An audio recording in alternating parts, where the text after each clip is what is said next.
guide you through how to delete photos from Google Photos without leaving behind wasted storage space in your account or dealing with manual deletion one photo at a time. If you're looking to free up storage immediately to avoid buying more Google One space, or you want to ensure unwanted or duplicate images are permanently wiped from the cloud, and you need to master the complete 3-step process to delete photos from Google Photos effectively, then this tutorial will walk you through the complete steps. If you're ready, hit the like button. Let's get started. This standard method will typically delete the copy from both your device and the cloud. Keep watching if you only want to delete photos from the cloud while keeping the copy on your device. Before we explore how to delete Google Photos on mobile, let's explore how it's done on a computer or laptop. This is often faster for large selections. Go to the Google Photos website at photos.google.com and sign in.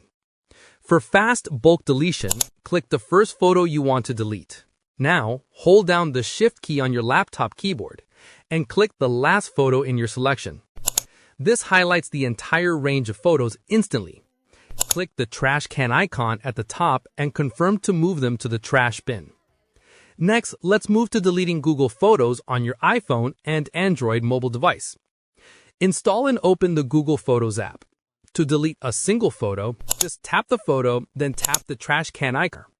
To delete bulk photos, press and hold the first photo, then swipe your finger across the screen to quickly select a large block of files at once. Tap the trash can icon and confirm Move to Trash. These deleted photos sit in the trash for 60 days, and your storage space is not freed up until you complete this step. So let's see how to empty the trash for permanent deletion. Open the Google Photos app. Select Trash or Bin. Click Empty Trash at the top right and confirm to delete all items permanently. This will free up your storage space. It's important to note that this method will delete the photos on both the cloud and the phone. If you want to know how to delete from the cloud without deleting from the phone, then click to watch this video right here. Now that you've learned how to delete photos from Google Photos, please consider subscribing to the channel. If you have any questions, comment below and I'll respond. Click this card to explore more Google Photos video tutorials. Thanks for watching.